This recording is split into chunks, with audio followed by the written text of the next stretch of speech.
Welcome on TV7 Rwanda. Please click subscribe. Twizere ko mumeze neza, mukomeje kugenda mugira ibihe byiza cyane. Niba warakanze subscribe kubwire ngo komeza kubana natwe ukana subscription cyangwa sabone, ubukomeze kubana natwe utwereke urukundo. Abantu bari ahantu hagiye hatandukanye, abari mu gihugu cy'u Rwanda, abari hanze y'u Rwanda, mwese twizere ko mumeze neza, mukomeza kugenda mubana natwe gatanu kuri gatanu. Urukundo rwanyu mugenda mutwereka tugenda turubona. Niba ugeze hano bwa mbere, kanda subscribe ubashe kubana natwe buri munsi ku makuru n'ibiganiro tugenda tukugezaho hano kuri TV7 Rwanda. Wibuke ko tukugezaho byinshi bitandukanye biba bivugwa ahantu hose, muri politike, mu mikino, mu myidagaduro, hose tugenda tukugererayo. Inkuru mbazaniye kuri uyu munsi: umunyamabanga wa Leta Zunze Ubumwe ushinzwe ububanyi n'amahanga Anthony Blinken yavuganye kuri telefone na Perezida wa Congo Felix Antoine Tshisekedi. Baganira ku kibazo cy'umutekano kiri mu burasirazuba bwa Congo n'igitero cyagaragaje guhirika ubutegetsi bwa Tshisekedi mu minsi ishize.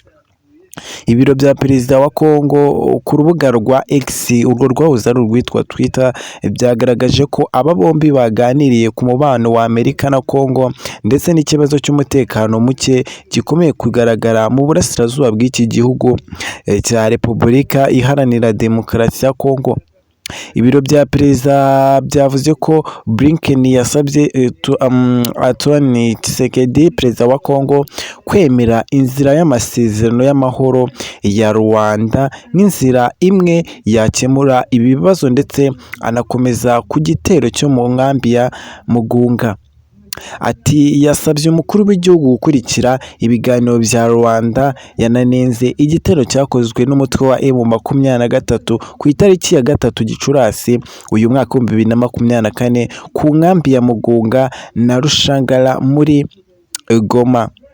Uyu Blinken yakomeje kugenda aganira n'uyu Perezida wa Congo Felix Antoine Tshisekedi, baganira ku gitero cyabaye mu minsi yashize, bagerageza kuba bahirika ubutegetsi buriho kudeta, aho ibintu bitari byoroshye hariya muri Repubulika Iharanira Demokarasi ya Congo. Ariko baje kuba baganira nk'uko baje kubinyuza ku rubuga rwa X n'urwahoze rwitwa Twitter, berekana ko baje kuba baganira Perezida Antoine Felix Tshisekedi ndetse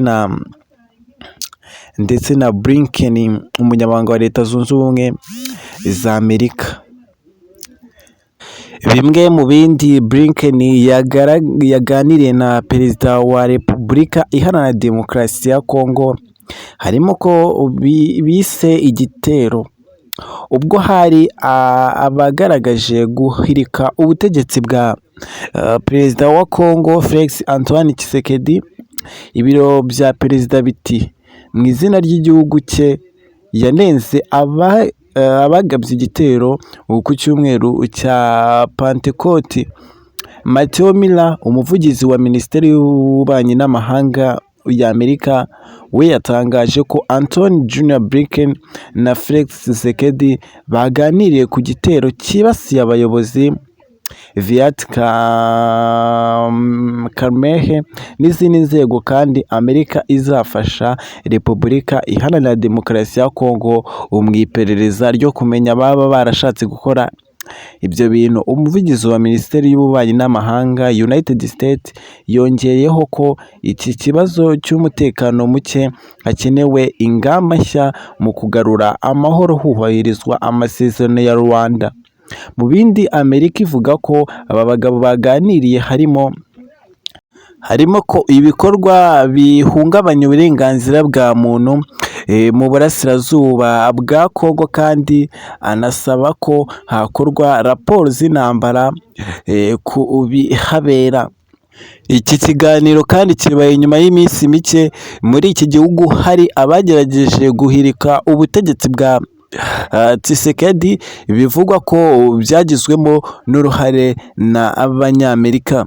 Ambasaderi wa Amerika muri Repubulika Iharanira Demokarasi ya Kongo Lucky Taminani aheruka gutangaza ko Amerika iri gukorana n'abategetsi ba Kongo ngo umunyamerika ubifitemo uruhare abiryozwe. Yagize ati mwizere ko turimo gukorana n'abategetsi ba Repubulika Iharanira Demokarasi ya Kongo mu bishoboka byose mu gihugu mu gihe bakora iperereza kuri ibi bikorwa by'ubugizi bwa nabi kandi bakabiryoza umunyamerika uwo ari we wese wagize uruhare muri ibi bikorwa by'ubugizi bwa nabi. Iki gitero cyabaye kandi mu gihe umutwe wa M23 utoroheye ubutegetsi bwa Repubulika Iharanira Demokarasi ya Kongo, aho ukomeje ibitero ari nako usaba ibiganiro ngo nawe ugira uruhare mu miyoborere ya hano muri Repubulika Iharanira Demokarasi ya Kongo. Niba kandi subscribe tugushimire cyane, niba utarayikanda yikande ujye ubana natwe mu makuru n'ibiganiro tugenda tukugezaho umunsi ku wundi.